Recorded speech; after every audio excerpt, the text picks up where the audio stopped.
Hello, hello, la Miam Miam Family. Coucou à vous tous qui passez par là.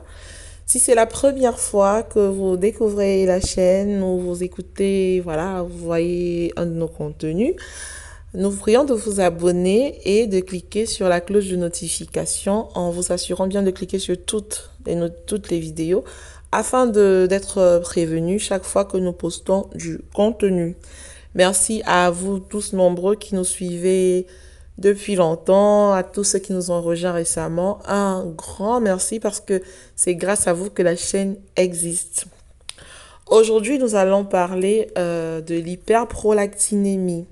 Vous avez été nombreux à nous contacter, voilà, pour ce problème-là, vu que dans la série de vidéos sur notre combat pour devenir parent, on vous avait dit que j'avais un problème hormonal, j'ai souffert d'un problème hormonal qui, voilà, a rendu difficile notre capacité, enfin, nous a impacté, voilà, dans notre capacité à devenir parent.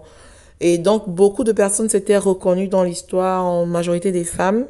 Donc voilà, certains couples nous ont contactés et nous ont dit, bah, on a reconnu les symptômes, on s'est reconnu dans l'histoire. Est-ce qu'après, vous pourriez aborder le sujet de l'hyperprolactinémie, qui n'est pas un sujet très connu, voilà.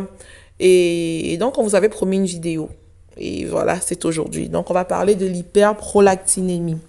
Avant d'en arriver à l'hyperprolactinémie, quand vous entendez hyper, ça veut dire beaucoup, et donc trop, hyper. Et puis, vous avez prolactinémie, et dans prolactinémie, vous avez prolactine. Donc, je vais déjà vous dire ce que c'est que la prolactine.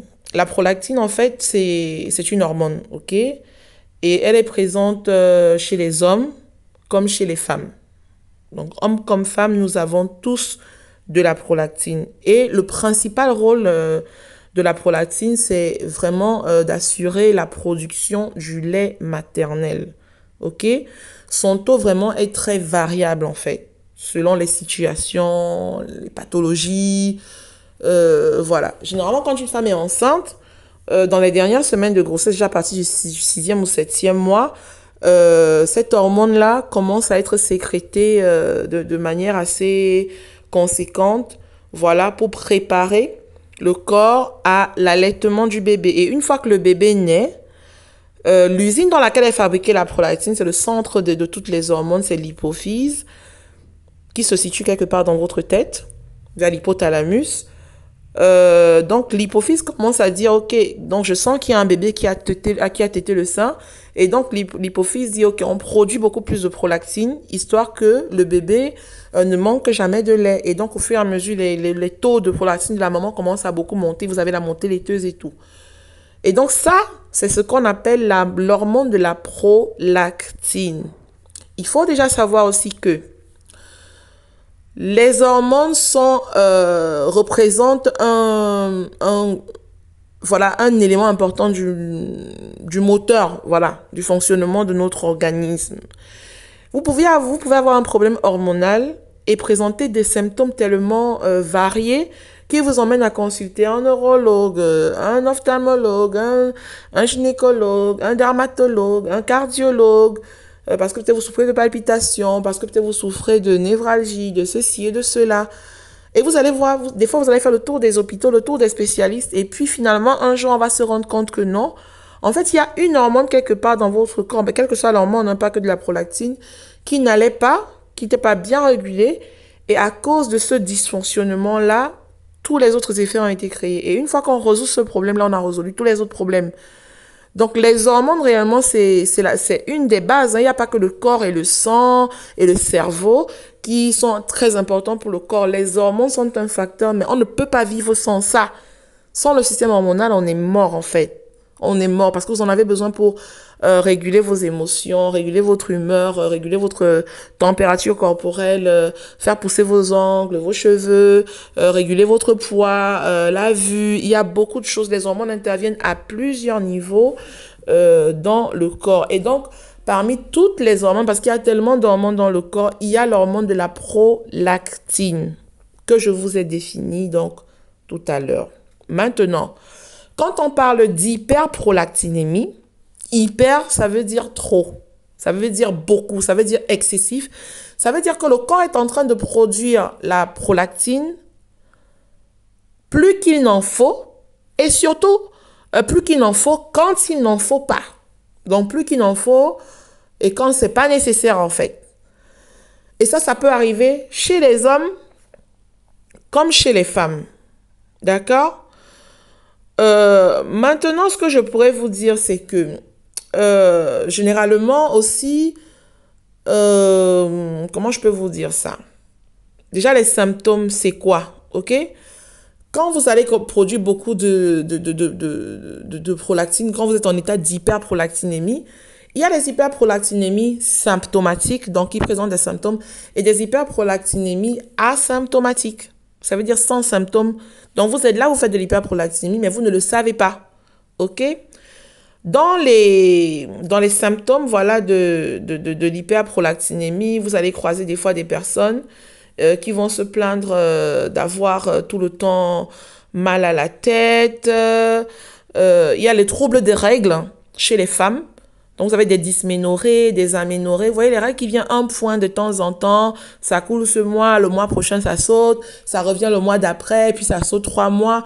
Ou alors, ça vient par pointillés. C'est bizarre, en fait. Donc, vous avez le trouble au niveau des règles. Vous avez de la galactorrhée. La galactorrhée, en fait, c'est l'écoulement mammaire, donc la production du lait. Vous voyez quelque chose qui coule de vos seins, alors que vous n'êtes pas enceinte, vous n'avez pas un bébé que vous êtes en train d'allaiter.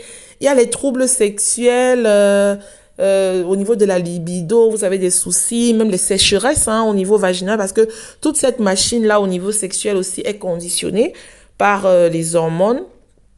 Il y a même l'augmentation des glandes mammaires. Chez les hommes surtout, je crois que ça s'appelle la gynécomastie. Vous voyez des hommes qui ont des fois comme s'ils avaient des seins qui sortaient comme des femmes.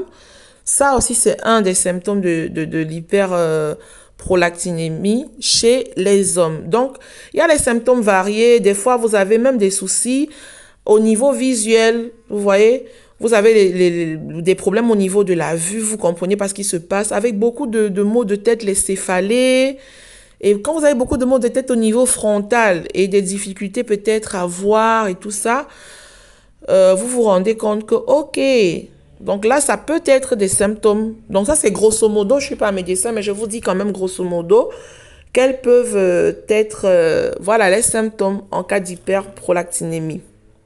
Donc, une fois qu'on a parlé des symptômes, et un des symptômes aussi, si vous êtes une personne qui est en train de chercher à avoir des enfants, vous allez vous rendre compte que vous avez des difficultés à concevoir homme comme femme.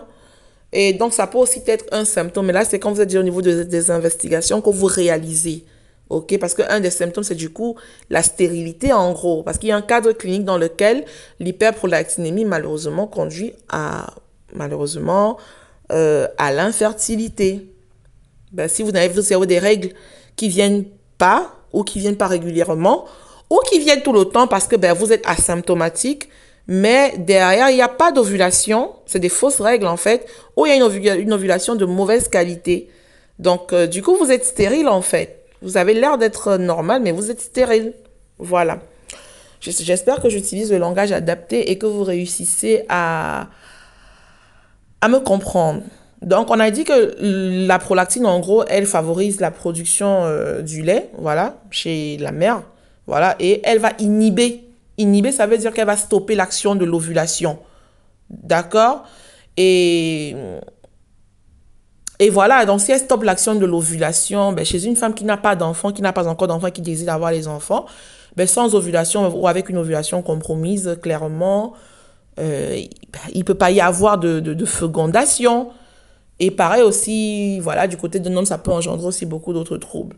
Donc, en gros, voilà ce que c'est que l'hyperprolactinémie. Maintenant, il y a des valeurs, il y a des valeurs de référence au-delà desquelles on vous dit que vous êtes en train de faire une hyperprolactinémie et c'est un examen que vous devez passer en laboratoire qui s'appelle PRL, donc l'examen de la prolactine. C'est, comme je vous ai dit, la prolactine, c'est une des hormones. Et quand on va faire ces examens, là, on va vous dire en fonction de l'unité de mesure du laboratoire si vous êtes dans de l'hyperprolactinémie ou pas. Maintenant, dans certains cas, l'hyperprolactinémie n'est qu'un symptôme, ok? C'est un symptôme d'un problème à la base. Et maintenant, il faut trouver ce problème. Si vous regardez bien dans ce que je vous ai mis à l'écran, vous allez vous rendre compte qu'en haut, PRL en rouge, PRL, c'est prolactine. Maintenant, suivez le sens des flèches et vous allez voir plusieurs facteurs pouvant occasionner ça, ou en tout cas toutes les conséquences derrière une hyperprolactinémie. Nous allons aborder dans ce podcast principalement le cas de la stérilité, en fait, de tout ce que ça peut engendrer au niveau de la reproduction.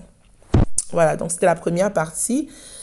Alors, quand vous allez dans Passeport Santé, ils ont les références que moi je connais parce que ce sont les références que mon endocrinologue m'a toujours données, que généralement les scientifiques considèrent le taux de concentration normal quand il est inférieur à 20 nanogrammes par mol, par molécule. Donc, c'est 20 ng par ml. Donc, tant que votre taux ne dépasse pas 20 ng par ml, donc 20 nanogrammes par molécule, c'est OK. Bon, il y a des laboratoires qui calculent en unités de mesure par litre, et 20 nanogrammes par ml, ce serait environ 400 MUI par litre. OK? Donc, lorsque la prolactine est trop élevée, on parle d'hyperprolactinémie, donc au-delà de ce taux. Moi, par exemple, je n'étais pas supposée dépasser 20 ng par ml. Et vous savez à combien j'étais? De base, j'étais à plus de 220. J'étais à plus de 220 ng, donc j'étais à plus de 220 nanogrammes par molécule. Donc, c'était juste énorme. Ça veut dire que j'avais un taux multiplié par au moins par 11. Et c'est juste terrible, quoi. J'avais la quantité. Déjà considéré que, toujours selon Passeport Santé, et l'endocrinologue aussi me l'avait dit, ils disent que le taux augmente en cours de grossesse et il peut être multiplié par 5 jusqu'à 20 fois le taux normal en fin de grossesse. Donc moi déjà, j'étais pas enceinte, j'avais rien. Et j'avais déjà un taux qui était multiplié par plus de 11 fois la normale. Donc imaginez tout ce que ça peut occasionner comme dégâts dans votre corps. Il y a beaucoup de choses que ça peut carrément détruire. Il y a trop de choses qui ne vont pas fonctionner. Et généralement, quand vous avez donc une hyperprolactinémie, il peut y avoir plusieurs causes selon Passeport Santé. Une grossesse, la prise de certains médicaments comme les neuroleptiques, les antidépresseurs, les médicaments anti-nausées, les antihypertenseurs, une tumeur de l'hypophyse, ça peut être un microadénome ou un macroadénome hypophysaire qu'on détecte par imagerie par résonance magnétique qu'on appelle IRM. Une hypothyroïdie, donc c'est un problème avec la thyroïde. Vous savez, la thyroïde, c'est ce qui est situé à la base de votre menton, entre le menton et le cou. Vous avez votre thyroïde qui est placée là. Une insuffisance rénale, le syndrome des ovaires polykystiques. Donc, vous voyez, il y a plusieurs causes à l'hyperprolactinémie. C'est pourquoi je vous disais en début de vidéo que l'hyperprolactinémie n'est qu'un symptôme. OK? C'est un symptôme du problème. C'est comme lorsque vous avez de la fièvre ou que votre enfant a de la fièvre. Si vous lui donnez juste un médicament contre la fièvre, vous n'avez pas traité le problème. Parce que la fièvre en elle-même n'était qu'un symptôme d'un problème de base qu'il y a dans le corps. Donc, vous allez réussir à baisser la fièvre pendant 2-3 jours.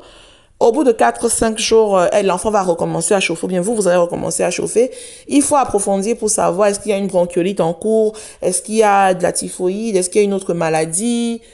Voilà, et c'est la maladie que vous allez traiter, peut-être par traitement antibiotique ou je sais pas trop quoi. Une fois que vous aurez traité la maladie, la fièvre va disparaître, en fait. Et donc, c'est la même chose avec l'hyperprolactinémie. Pour traiter l'hyperprolactinémie, il faut savoir quel est le problème de base. Un médecin qui va juste vous donner un médicament pour faire disparaître le symptôme sans avoir trouvé la source du problème sera en gros sur la fausse route. Ici, je ne suis pas en train de dire que les gynécologues chez qui vous êtes, les gynécologues chez qui vous vous êtes rendus, qui ont prescrit un petit traitement de 2 3 mois pour résoudre temporairement le problème. Je suis pas en train de vous dire qu'ils ont mal fait. Non. Mais moi, je suis d'avis que, et ça c'est vraiment, j'assume cela personnellement, je dis pas qu'il faut faire comme moi, je suis d'avis que si vous avez un problème hormonal, c'est vers le gynécologue qu'il faut aller. C'est vers un endocrinologue parce que le spécialiste des hormones, c'est l'endocrinologue. Et face à un certain cadre clinique, il pourra déjà déceler si oui ou non vous avez un problème lié au système hormonal. En tout cas, moi, ça a été mon cas. Au bout de plusieurs consultations gynécologiques, du Parlodel qui m'a été prescrit, j'ai supporté les gros effets secondaires du Parlodel qui, moi, m'ont vraiment anéanti. Et au bout de 3 mois, rebelote, on retombait dans le même problème, aménorrhée totale, les seins qui gonflent beaucoup, le lait qui continue à s'écouler sans aucune raison, et les taux de prolactinémie qui remontent. Et à côté de cela, j'avais aussi, je faisais beaucoup de palpitations, j'avais beaucoup tout le temps des maux de tête, des céphalées énorme. J'avais tout le temps mal à la tête sans savoir pourquoi j'avais mal à la tête. J'avais des troubles du sommeil. J'avais des prises de poids qui ne s'expliquaient pas. Donc très souvent, je basculais. Donc j'étais OK avec mon poids. Et souvent, je prenais tellement de poids en très peu de temps que je comprenais même pas d'où ça sortait. Donc il y avait beaucoup de symptômes et un mal-être général en fait. Et puis pour moi, à un moment, j'ai même commencé à souffrir j'ai commencé à souffrir d'alopécie. J'ai commencé à souffrir d'alopécie, mais c'était petit à petit, hein. Au fur et à mesure que j'avançais, j'ai commencé à souffrir d'alopécie aussi. Et l'alopécie, en gros, il m'avait expliqué que non seulement l'origine était hormonale, mais à un moment, chez moi, ça s'est transformé en maladie auto-immune. Voilà, dont mon système immunitaire ne reconnaissait plus mes propres cheveux. Donc, ça a été vraiment compliqué. Vous voyez, vous allez à gauche, à droite, endocrinologue, cardiologue pour les palpitations, gynécologue parce que vous avez les règles qui ne viennent pas, dermatologue parce que il faut traiter le problème peut-être de l'alopécie. Donc vous voyez, vous êtes vu par plusieurs spécialistes alors qu'à la base le problème est hormonal. Donc c'est un médecin qui me dit un jour, écoute, il faut que tu consultes, il faut que tu vois un endocrinologue. Moi, je ne savais pas ce que c'était qu'un endocrinologue. Moi aussi, j'avais même jamais entendu parler d'endocrinologue. Et c'est mon ancienne pédiatre, quand on s'est croisés une fois, je lui en ai parlé. Et puis elle m'a dit, oulala, il faut que tu vois un endocrinologue parce que le problème est peut-être endocrinologique, je sais pas si ça se dit. Et une fois que je suis allée chez l'endocrinologue, je lui ai expliqué grosso modo mes symptômes, que j'avais des règles qui pouvaient débarquer 3 fois par mois. Donc ça vient, je sais pas, du 1er au 3. Puis ça revient du 15 au 17. Et puis, je sais pas moi, ça revient du 27 au 30. Et puis après, ça peut passer 6 mois, 1 an sans être là. Et puis ça revient, ça fait juste des pointillés pendant 3 mois. Puis ça disparaît pour 2 mois, puis ça revient. Et que j'avais aussi un écoulement dans les seins. J'avais du liquide qui me coulait des seins. J'avais beaucoup de maux de tête. Mon poids qui fluctuait beaucoup. Et là, l'endocrinologue, rien qu'en m'écoutant comme ça, il m'a dit, je crois que je sais quel est le problème, mais on va déjà voir. Bon, j'ai ramené mes dosages déjà de prolactine, voilà, qui étaient à plus de 220 nanogrammes, donc trop, puisque je ne dois pas dépasser 20 nanogrammes. Bon, lui, à côté de ça, il m'a fait un grand bilan hormonal, parce que si vous voyez bien à l'écran, regardez bien, en haut, c'est PRL en rouge.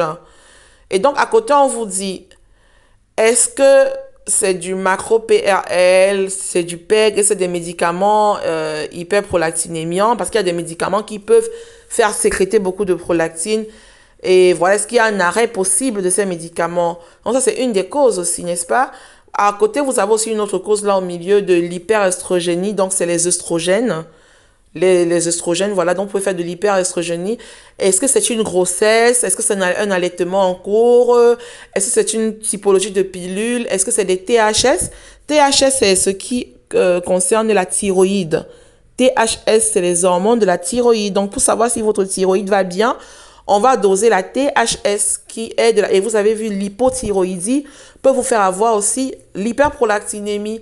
Est-ce qu'à côté vous avez une insuffisance rénale, voilà, une hypothyroïdie chronique par une IRM hypophysaire, on va pouvoir voir si c'est un microadénome hypophysaire, un macroadénome, des kystes. Vous voyez, donc, lui, il m'a dit, on va faire un bilan approfondi, on a mesuré le taux d'œstrogène, je crois que c'était œstradiol, si je me souviens bien à l'époque. En tout cas, on a dosé les œstrogènes, on a dosé la thyroïde, on a fait plein d'analyses sanguines. Et à côté, il m'a prescrit une IRM hypophysaire. IRM, c'est l'imagerie par résonance magnétique. Et donc, moi, j'ai fait tous mes examens au niveau des THS, donc la thyroïde, je n'avais aucun problème. Échographie pelvienne, pour tout ça, niveau ovaire, les kystes, est-ce que tout était OK? On a fait plein d'analyses.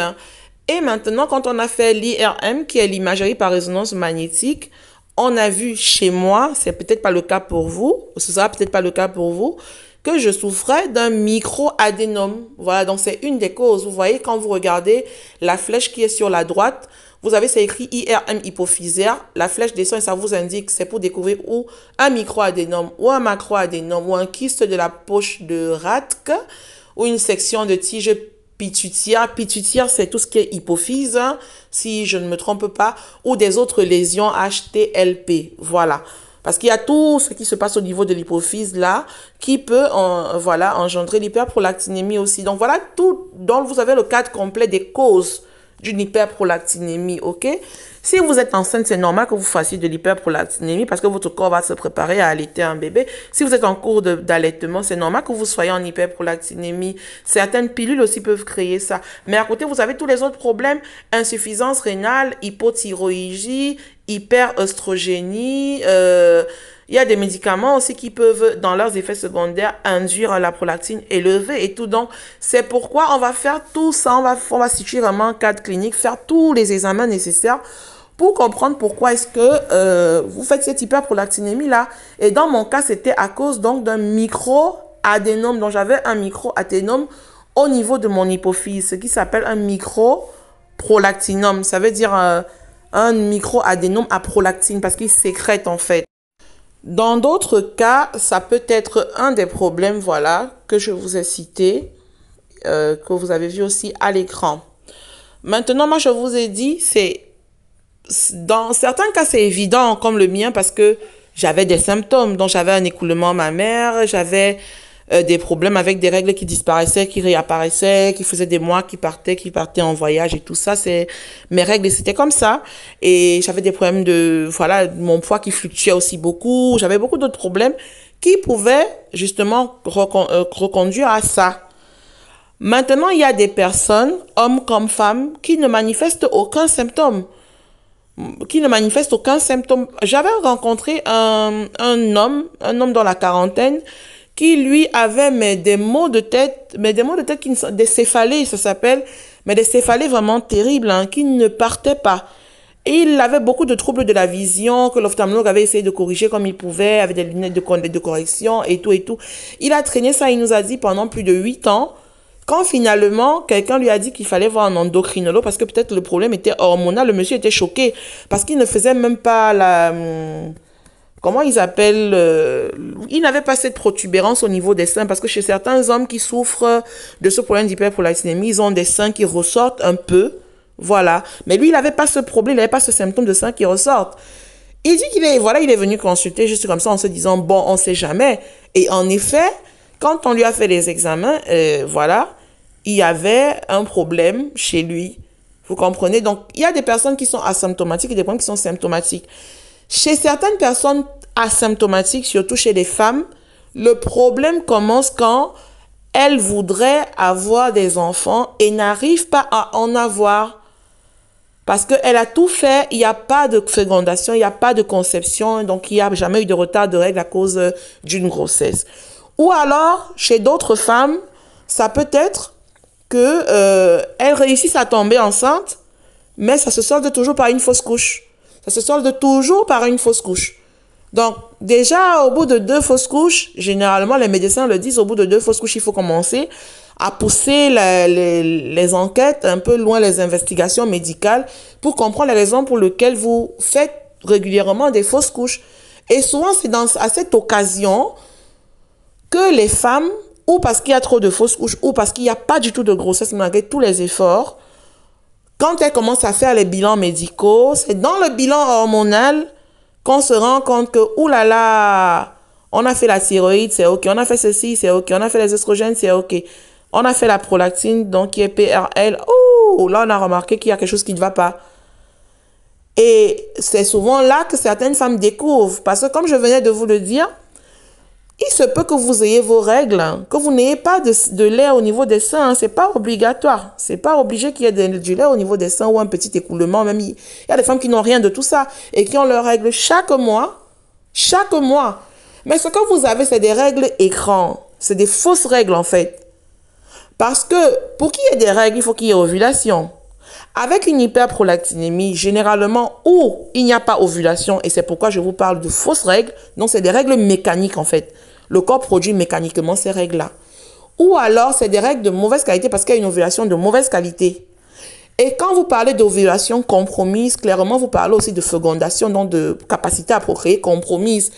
Donc, chez les femmes qui font des fausses couches, c'est parce que déjà l'ovulation était de très mauvaise qualité, ça a produit de très mauvais ovaires qui étaient, entre guillemets, accidentés pendant la fécondation et ça s'est soldé par une fausse couche. Vous voyez? Ou alors des femmes qui n'ont pas du tout d'ovulation et qui ont des règles mécaniques qui sont là. Voilà. Elle croit qu'elle fonctionne normalement et elle fait tout pour avoir un bébé. Il n'y a jamais de grossesse.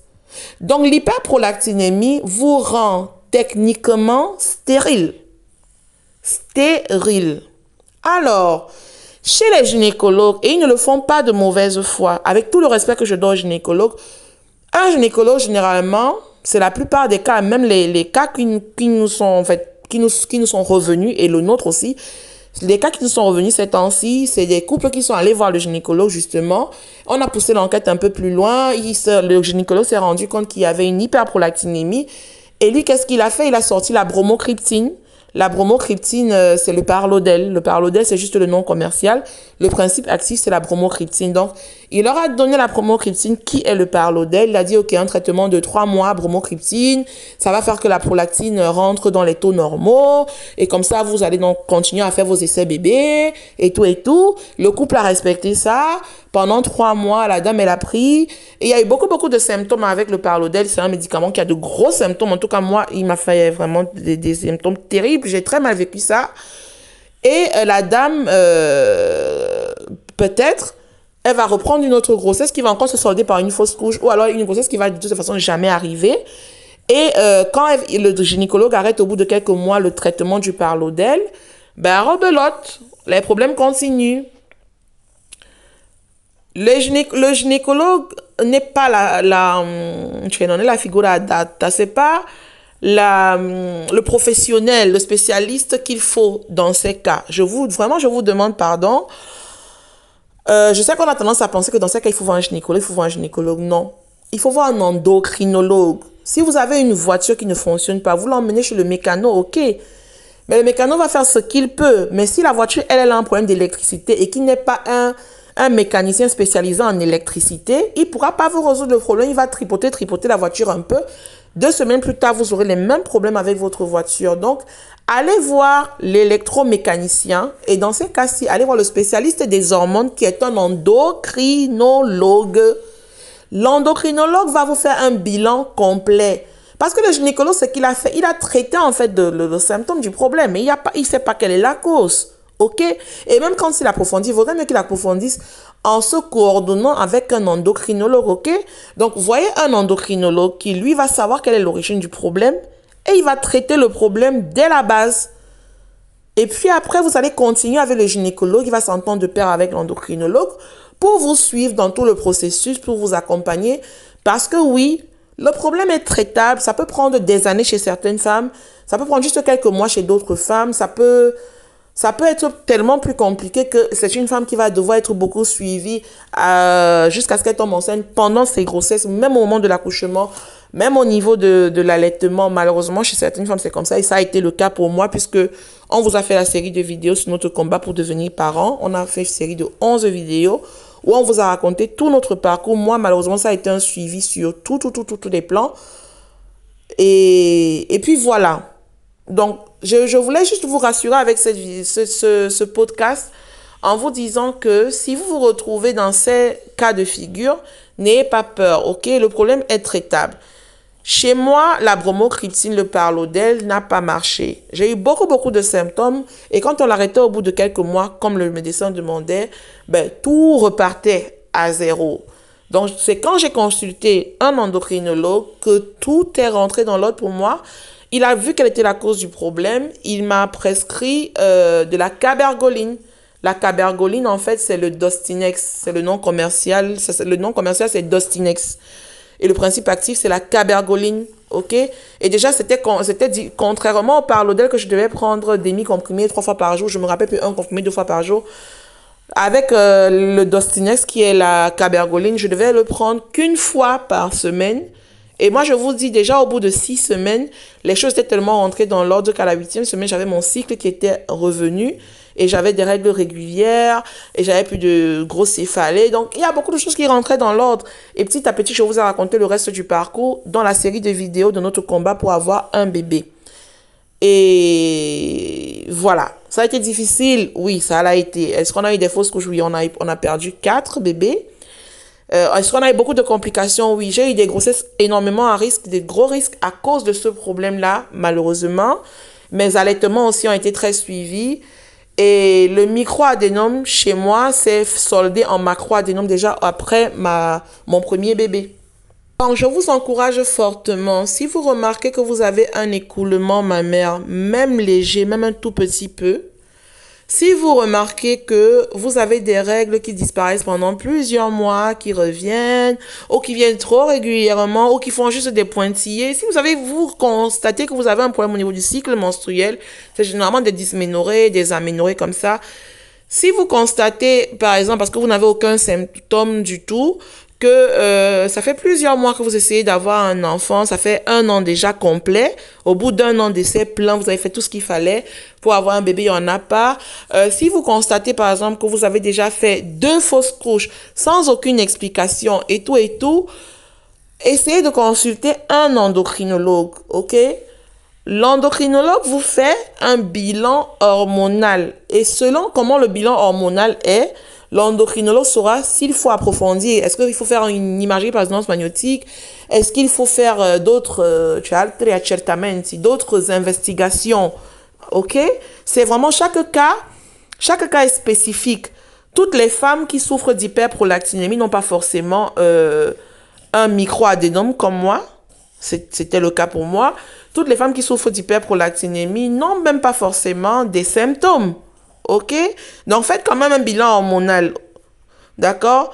Quand vous allez même vouloir déjà démarrer, si vous n'avez pas encore un projet de bébé ou de quoi que ce soit, faites un bilan hormonal, c'est très important. Et pour le bilan hormonal, cherchez l'endocrinologue. Je sais que quand on parle de tout ce qui est procréation, des hormones, tout ça, les gens ont tendance à penser au gynécologue. Moi, je vous dis, vous allez perdre votre temps et votre énergie pour rien. Allez directement voir un endocrinologue, c'est lui le spécialiste des hormones et il saura comment vous orienter. Ça va vous éviter beaucoup de problèmes, beaucoup de pertes d'argent et beaucoup de pertes d'énergie. Donc voilà, moi, ça a été ça le traitement pour le reste de mon histoire personnelle dans ce parcours-là avec l'hyperprolactinémie et tout. Vous avez ça dans ma série de notre combat pour devenir parent. On a fait une vidéo intro. Après, il y a la partie 1 qui parle des moqueries, la partie 2 des diagnostics médicaux, la partie 3, notre lueur d'espoir qui s'est soldée en fausse couche. Il y a la partie 4, la partie 5, il y a jusqu'à la partie 11 où on vous a tout expliqué, toutes les fausses couches qu'on a vécues, tous les bébés qu'on a eus, toutes les grossesses à risque qu'on a aussi eues.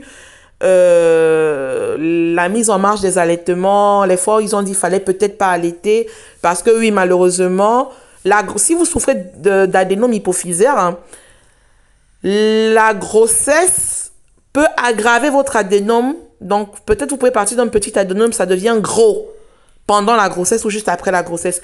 Et l'allaitement peut aussi faire pareil. L'allaitement peut aussi faire que votre adénome devienne plus gros alors qu'à la base il était tout petit. Et avec ce problème-là, vous avez aussi un risque puisque c'est tout à côté du nerf optique. Là, je crois que ça s'appelle le chiasma optique. Donc, en fonction de la taille de l'adénome, ils vont savoir est-ce qu'il faut juste un médicament, est-ce qu'il faut faire une intervention pour l'ôter, parce que, voilà, ça dépend. Les cas sont assez variés, ok? Et j'insiste sur le fait que l'hyperprolactinémie ne signifie pas forcément adénome hypophysaire. Donc, vous pouvez avoir une hyperprolactinémie qui est due peut-être à un syndrome d'ovaire polykystique, par exemple. Ça peut être le cas. Et l'hyperprolactinémie peut aussi vous faire avoir des kystes ovariens. Oui, parce que pour résoudre cette hyperprolactinémie, on va vous prescrire des médicaments, un traitement hormonal par substitution, donc THS, traitement hormonal par substitution, c'est ça les THS. Les THS, eux, peuvent aussi, malheureusement, avoir des problèmes. Moi, j'ai eu des kystes, oui, mais qui étaient dus au fait que je traitais l'adénome. Donc, il y a des petits effets collatéraux à côté. Donc, en gros, je vous ai dit tout ce qu'il fallait, je pense. Les 3 traitements aujourd'hui dans le monde qui marchent dans les problèmes d'hyperprolactinémie, il y a la bromocriptine qui est le Parlodel, que beaucoup de femmes supportent mal. Moi, je l'ai très mal supporté. Et qui généralement ne produisent pas d'effet rapidement. Il y a la cabergoline qui est le Dostinex, qui pour moi a super bien marché. C'est très pratique parce que c'est généralement 1 ou 2 prises par semaine, franchement. Et ça a une demi-vie assez longue. Ça a moins de symptômes que le Parlodel. Ça a aussi ses symptômes. Hein. Ça a moins d'effets collatéraux que le Parlodel. Il y a des petits effets collatéraux, mais bon, c'est gérable. Et puis, il y a aussi, je crois, la quingodoline ou un truc comme ça. Voilà, je sais qu'il y a 3 médicaments. Après, dans certains cas, ça peut aussi être une hyperprolactinémie idiopathique. Donc, idiopathique, ça veut dire une hyperprolactinémie sans cause médicalement connue. Et dans ces cas-là, le médecin va savoir quoi faire, ok? Donc, voilà. Je crois que je vous ai dit en gros dans ce podcast l'essentiel. S'il y a peut-être des angles du sujet que je n'ai pas abordés, n'hésitez pas à laisser un commentaire en bas ou à m'envoyer un mail. Si vous regardez dans l'onglet à propos, vous avez l'adresse mail. Sinon, écrivez via le messenger de la page Facebook de la chaîne. Donc, Miam Miam Family, il y a une page Facebook. Vous pouvez écrire par messenger là-bas.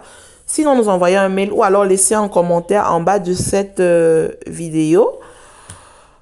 Et pour tout le reste, voilà, vous avez notre série de vidéos sur notre combat pour devenir parent. Bon, je crois que j'ai dit vraiment grosso modo tout ce que j'avais à dire sur ce sujet et j'ai répondu à toutes les questions parce que vous étiez nombreux. Alors, il y a 5 couples qui nous ont contactés et puis il y a 3 dames aussi. Donc, ça fait quand même beaucoup de personnes et on ne pouvait pas faire une vidéo par question posée. On s'est dit qu'il était mieux de faire ce podcast avec tous les éléments de réponse pour tout le monde et vous expliquer de A à Z ce que c'est, comment diagnostiquer et tout. Et comme je vous dis, ça peut être vraiment asymptomatique. Il y a des personnes qui sont là, qui ont ce problème et qui l'ignorent, qui ne le savent pas. C'est très possible. Donc, à l'occasion d'un bilan hormonal approfondi, vous pouvez le découvrir. Et il y a des femmes, comme une des dames avec qui on a parlé, la dame, elle approche la quarantaine et la dame dit, c'est tout récemment, après une énième fausse couche, qu'en faisant le bilan, ils se sont rendus compte que la prolactine chez elle était très élevée. Et des fois, même, il suffit que ce soit un tout petit peu élevé. Hein. Donc, si vous ne devez pas dépasser 20 nanogrammes par mol, et peut-être vous êtes à 25. Ce tout petit dérèglement-là, c'est juste à 25. Vous n'êtes pas forcément à plus de 220 comme moi. Vous êtes à juste 25. Vous dites, mais je sais que 5 de plus. Qu'est-ce que ça change? Mais ça change pour le corps.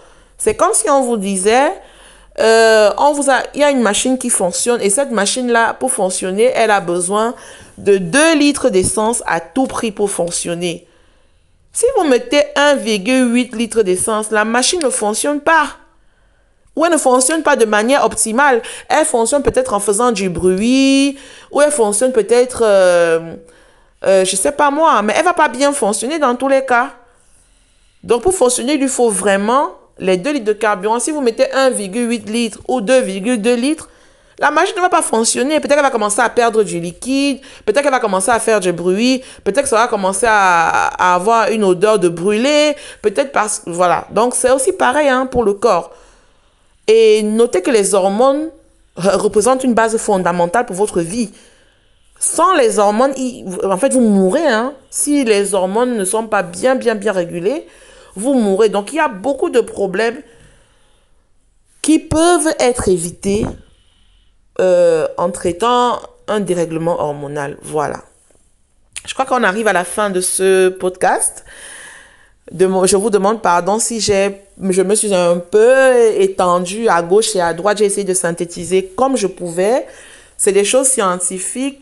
Moi, je ne suis pas médecin. Je suis dans le domaine du management. Mais j'ai essayé de synthétiser de manière assez précise comme je pouvais. OK? Si un médecin passe par là et que j'ai dit des choses un peu inexactes, je prie vraiment le médecin, voilà, ou la doctoresse qui va passer par là, de laisser plus de précision en barre d'informations. Si vous aussi vous avez vécu voilà quelque chose dans votre vie qui est lié à ça, si vous avez une expérience, laissez en commentaire, c'est super important parce que ça aide d'autres personnes. Vous n'imaginez pas le nombre de personnes là dehors qui souffrent de ce problème. Et surtout, laissez des likes, même si vous ne voulez pas commenter, laissez des likes et abonnez-vous parce que comme ça, la vidéo est référencée, elle est proposée à plus de personnes qui sont dans ce problème. Et c'est aussi votre façon de soutenir notre chaîne. Voilà. Donc, à bientôt. N'hésitez vraiment pas à vous abonner et de nous laisser des likes. Et vraiment, ciao. À bientôt. Miam miam.